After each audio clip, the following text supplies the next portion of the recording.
Hello, welcome back to my channel. Today, last part of my lore analysis and speculation on version 4.7. Was about time. Version 4.8 is coming out very soon, and we even got our second trailer for that one already. Have you seen it? To be honest, I don't know what to feel, because on one hand I feel like we went from a Pokemon-like feeling to some kind of blitzball or something, and I'm not gonna lie, I'm not a big fan of that kind of character design as a whole. There are some good ones. Chaska's definitely coming home, but anyway, the last part though kind of reminded me, in Central America, bull games were actually used as kind of a substitute for war. So the reference is a pretty good one, and who knows, we might get something a bit more serious in nature. Especially since I noticed that again, by the end of the trailer, we are confronted again with this notion of fate that has been constantly reminded ever since version 3.8, exactly, more or less exactly 1 year ago. And that ties in nicely with what we will be talking about today. So back to version 4.7.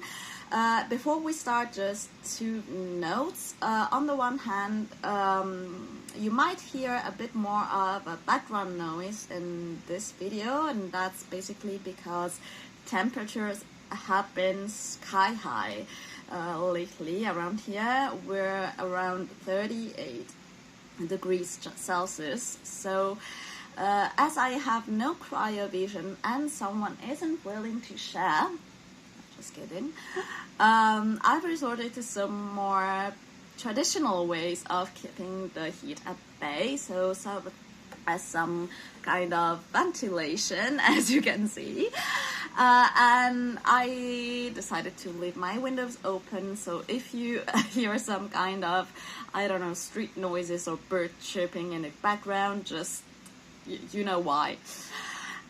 Secondly, of course, this will be about version 4.7 bedtime story quest, so if you still haven't played it and don't want any spoilers, of course, please do not watch this, because there will be a lot of them.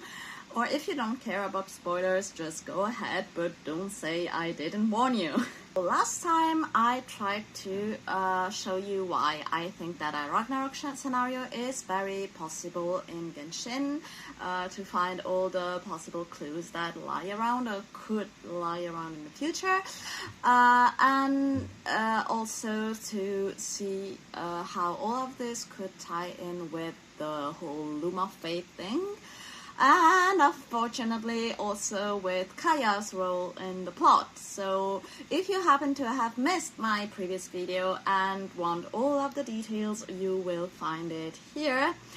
But long story short, we have a Ragnarok event, so an end of the world coming in, and we have coincidentally this wonderful tool that's the Loom of Fate that could rewrite basically the whole of the right structure, and I know that our twin is pretty confident that he or she will use that to write off Canria's curse, apparently, but I'm really not that convinced, and that's because Vedfolnir is the one who basically created that thing, right?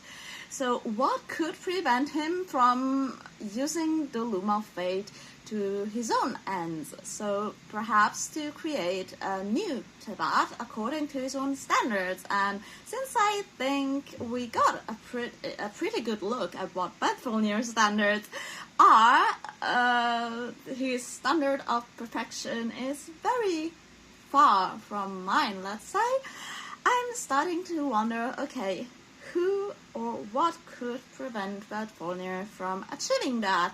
Yeah, I really think that the best candidate is indeed Kaya. That would explain a whole lot of things, a bit too many to be comfortable, actually. And ever since this very sad realization, because I can assure you, the last thing I want to see in this game is my favorite character having to potentially blow himself up, even if it's probably to save the world. So ever since realizing this, once I managed to pick myself up from the initial depressive state, I've started to think, okay, is there really nothing else we can do? Is this really the only solution we have? Or to cite directly from his hangout, must it be so? And well, you might all just think this is some kind of desperate attempt to cope with a reality that I don't like, but I do think, in fact, we have another solution.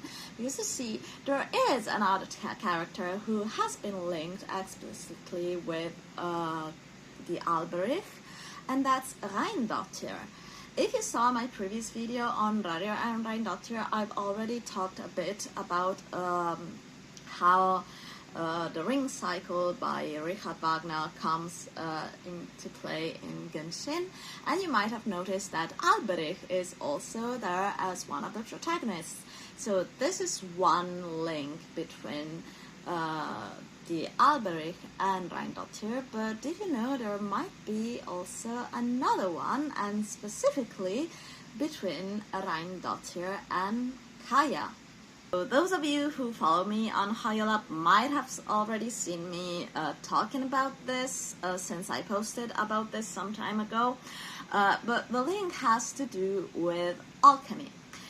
We've seen that alchemy plays quite a big role in Genshin right from the start. There are quite a lot of references to, particularly to the 4 main stages in alchemy. I know that most of you will only be familiar with 3 of them and are wondering, what are there 4 of them? How comes? So, up until the Renaissance period, there were actually 4 stages that got reduced later to just 3. So, and it seems like Genshin chose to stick with the older description, so 4 stages instead of 3, and we will see that all other references to these 4 main stages have something to do with Rhinedottir. First up, we have Durin, that's been associated with the Nigredo stage. Nigredo is actually the stage of the composition, where matter is first broken down into its original elements before we can create something new from it. Now, I wasn't actually able to find any direct reference to Durin as Nigredo, but interestingly, Durin gets referenced in one of the materials that the Rift Hound drop, that's the Concealed Unwis, and the Rift Hounds are called Alphysol and Durin is called Humus.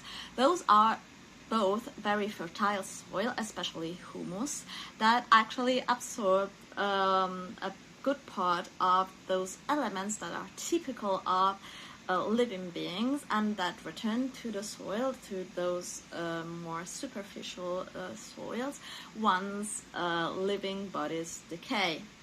And is it just me? I believe that Durin is actually still actively decaying in Dragonspine, isn't he?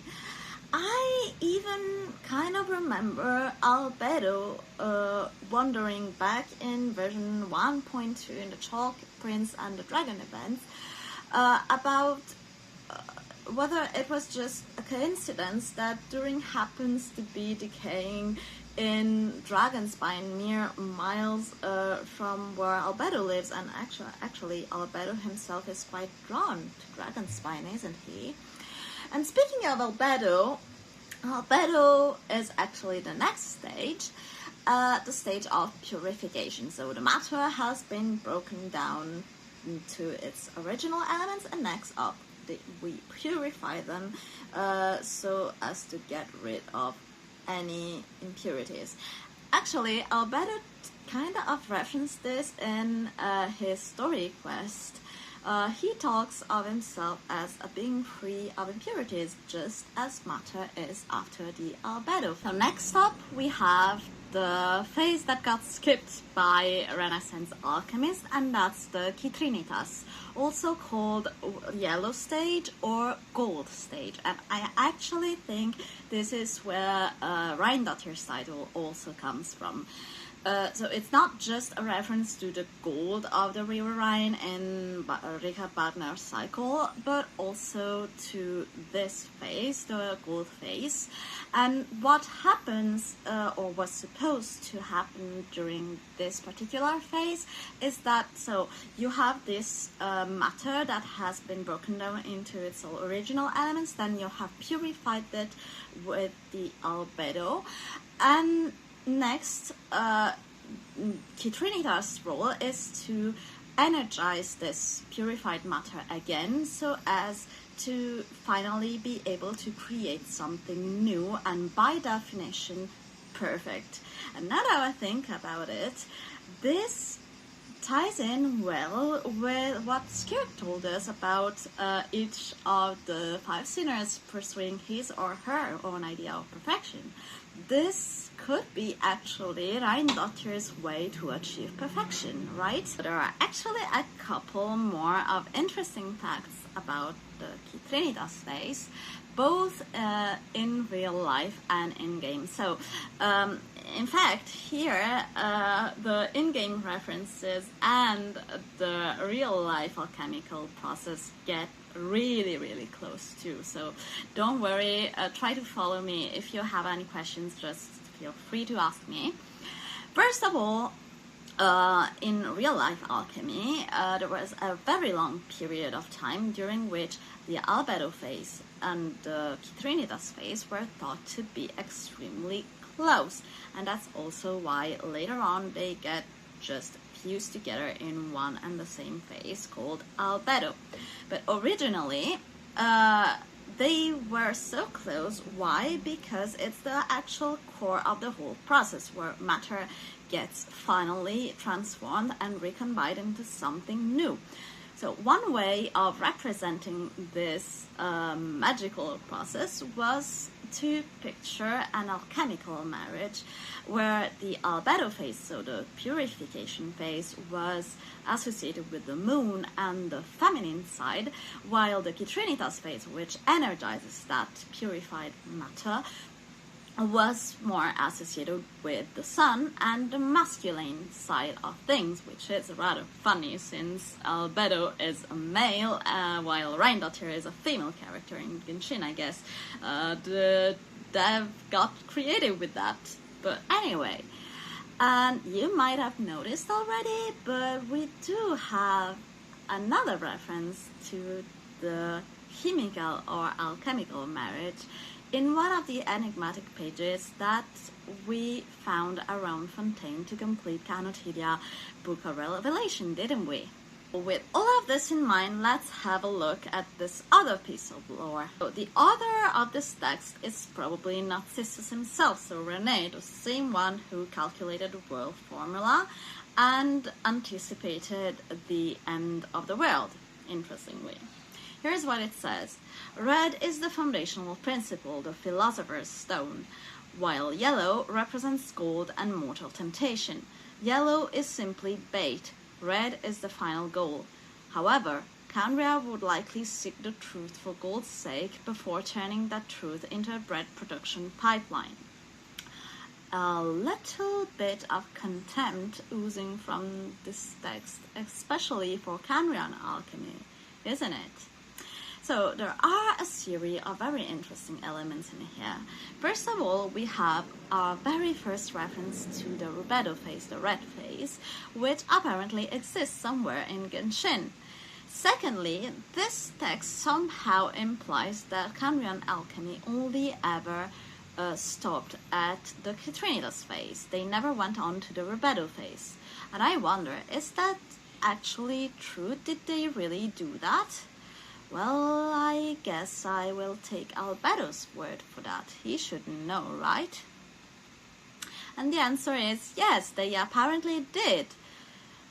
But whether all of them will only ever stick to that rule, I am really not sure. And that brings me to the third interesting thing in here, and to the original topic, which was, I told you there was some kind of alchemical connection between Kaya and Rhinedottir, right? How come we're still seeing none?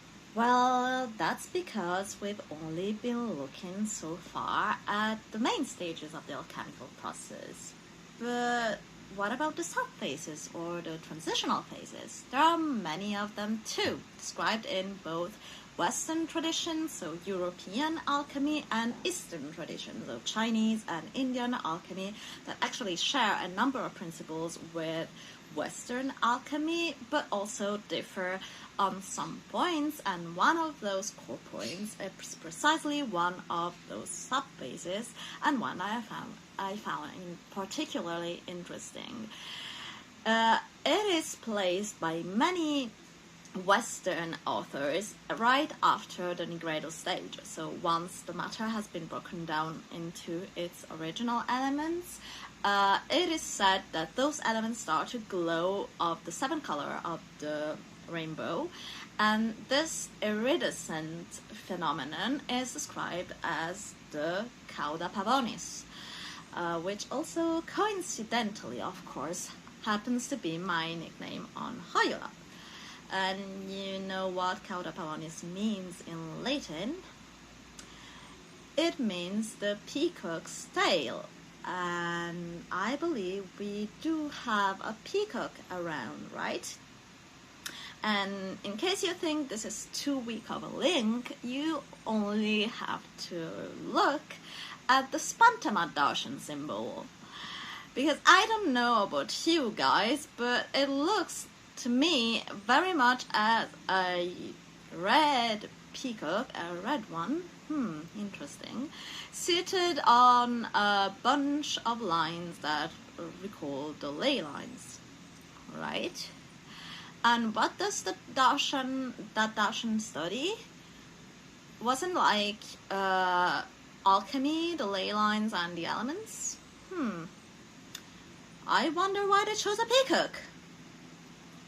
But back to the cauda pavonis as described in real-life alchemy, there are two more interesting things. The first one is that although in Western alchemy it is described as kind of a transitional phase that marks the real start of the true transformation process, so the matter is no more the same. Once the albedo sets in, it is transformed into something else, and this passage is marked by the cauda pavonis.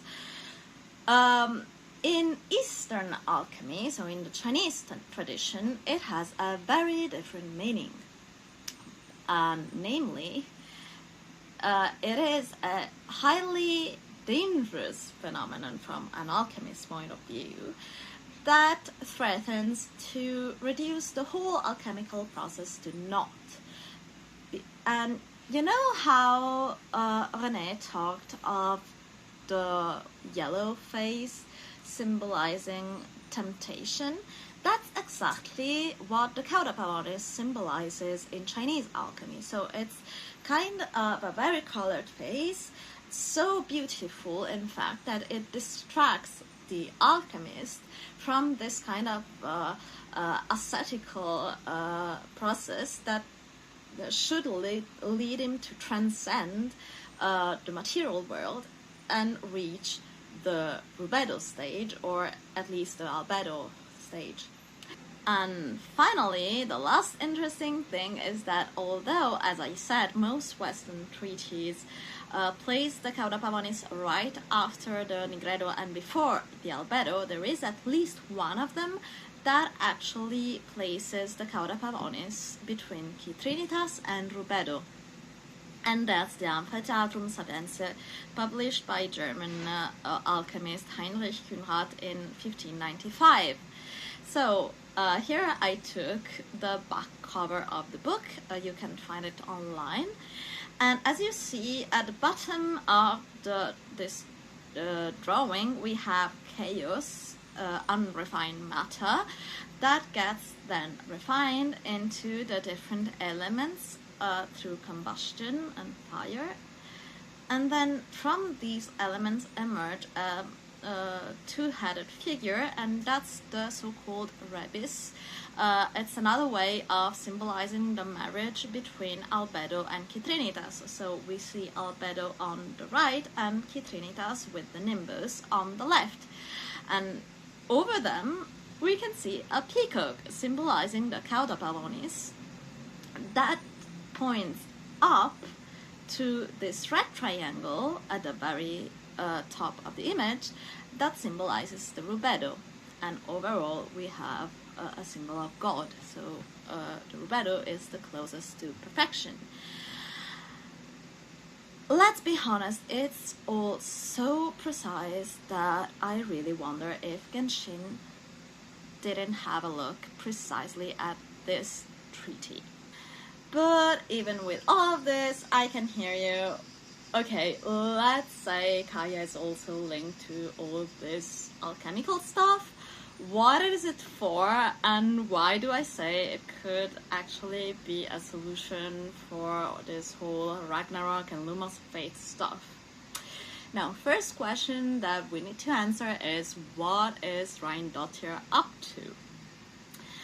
Because at the end of the day, she seems to be the one behind all of this, isn't she? She is the alchemist, and she created most of these beings that are, in fact, alchemical phases, besides being an alchemical phase herself, probably. But anyway, there's not many clues, but there's still some, and the first important one we have in Albedo's character story 4, where we learn that Rhinedottir disappeared apparently off the space of Tibet, really, right after she and Albedo found something called the Heart of Naberius. She coincidentally also left Albedo to the care of her friend Alice. So, what could this Heart of Naberius be? Well, there's every chance, actually, that this could be nothing short not of an Aeternae. Why is that? Those of you who play in Chinese, sorry, the door is opening. Those of you who play in Chinese or Japanese will probably already know, but in Chinese, gnosis aren't actually called that. They get called Heart of the God, so Heart of Barbatos, Heart of Borax, and so on. So if I otherwise have a Heart of Naberius, knowing that Naberius is another one of the names taken from the Ars Goetia, like all of the other archons' names, well, let's say it makes it pretty obvious. Also, we have 7 gnosis and 7 archons. We had 7 archons up until Fontaine anyway. But we know there were 8 dragons, so where is Nibelung's authority? What did they do with it? Did they just drop it? Or maybe they made a gnosis out of it too. But if Rhinedottir has a gnosis, and Nibelung's gnosis, nothing less than that, what is she planning to do with that? Last time we saw someone actually use a gnosis as a power source, we were in Sumeru and the Academia was trying to create a new god. So is Rhinedottir trying to, I don't know, turn herself into a new god or something? Well, quite possibly.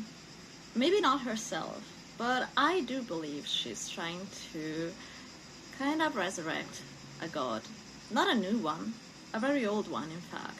So I'm going to state it first, plain and simple, and then explain. What I think Rhinedottir is doing is actually to bring back Heinrich's original god, and that would be the god of time. So why do I think this? Well, first of all, we got finally confirmed in the book Perinetti that although Heinrich has been often referred to as a nation without a god, they did actually have one until they chose to forsake it for some reason.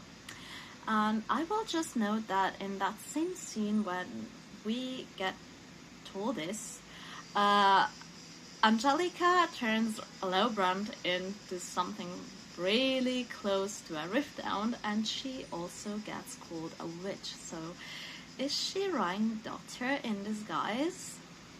I don't know, there are multiple problems with this hypothesis, but I will just take this and write it in a corner of my head and see how things develop. But anyway, back to the God of Time. We actually met a Forsaken God back in Enkanomia, remember? In Before Sun and Moon, that was actually the book that Canria tried so desperately to retrieve, both during the Cataclysm and more recently with Andrew. We got told that Istaroth, also called Kairos, and Kairos in Greek means something along the lines of fleeting moment in time. So it's a kind of a punctual, a point in time, a specific moment in the flux of time. She lost her people, and that's why she gets attached to Enkanomia. Now, I know that she should be one and the same with Orobashi, that later got slain by A, but still, I wouldn't completely write off the possibility that she's still alive somehow, because, you know, gods have a really, really hard time dying. I know that Focalers managed, but I don't know, Istaroth is basically one of fantasy shades, so is she really dead? I don't know. Thirdly, the third big clue that lay around all of this time was actually in the word that the Sumerian used to refer to Canria, and that's Dari. Now, I remember when I looked it up for the first time, I thought the word sounded familiar. And what I found blew my mind, because the word Dari is actually a Persian word that basically came to mean atheist, just as Canria gets referred as an atheist nation most of the time. But originally it was used to refer to a very particular sect in Zoroastrianism that revered the god of time over everything else. And this concept was called Zurban in Persian, and it has an equivalent in Greek in the god Aion or Eon. Now, if we had a god of infinite time, let's say that suddenly we could maybe do something about this whole Ragnarok thing, because we might not have any more cycles, but maybe the god of infinite time can extend time so that we'd have more cycles, or turn the time system into that so that it's just a linear time and not a circular time anymore. That would be great, right? There's just one slight problem with that, and that's that if we're using alchemy to bring him or her back, the problem is that each alchemical phase gets dissolved in the next one. So Nigredo gets dissolved into Albedo, Albedo gets dissolved into Citrinitas, Citrinitas gets dissolved into Rubedo, and so on. So not only do we risk losing Kaya, but also Albedo and probably Rhinedottir in the process. Where is the gain in this?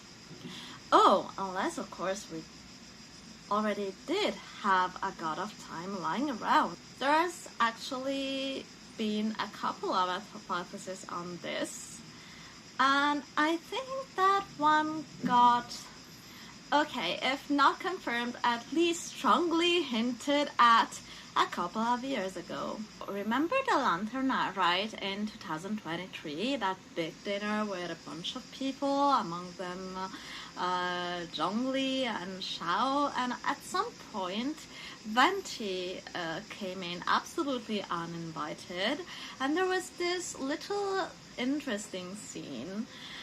So we heard Venti still outside the door humming a well-known saying, "Seeds of stories brought by the wind," to which Paimon replied without thinking, "and cultivated by time." And then she went, "Oh, did Paimon subconsciously complete the saying?" So she wasn't even aware of what she had done, was she? And interestingly, sometime later, when we got outside with Xiao, the poor guy, he was feeling completely out of his element, wasn't he?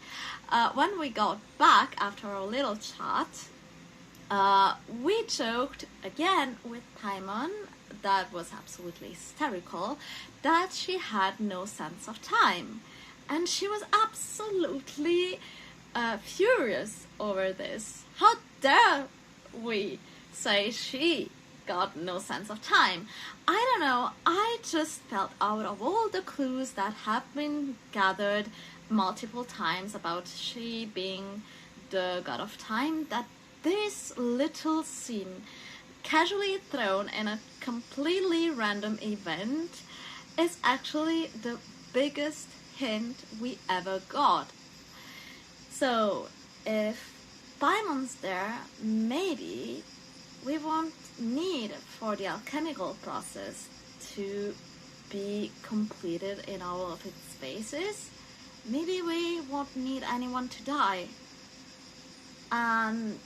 But she could still regain her power and maybe her memory, because she seems to have lost quite a lot of her memory, hasn't she?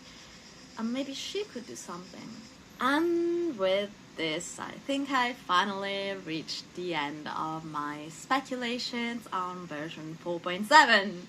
No more theorizing, that's enough theorizing for now. So I hope you liked this little series. Let me know if you want that I delve more into this theory stuff. I'd rather go back to my original content, so more historical references, but I'm open to any suggestion actually. And let's get ready for the new version. I'm sure there will be ton of continents to analyze and ton of new references to delve in. For now, have a nice day guys, see you soon.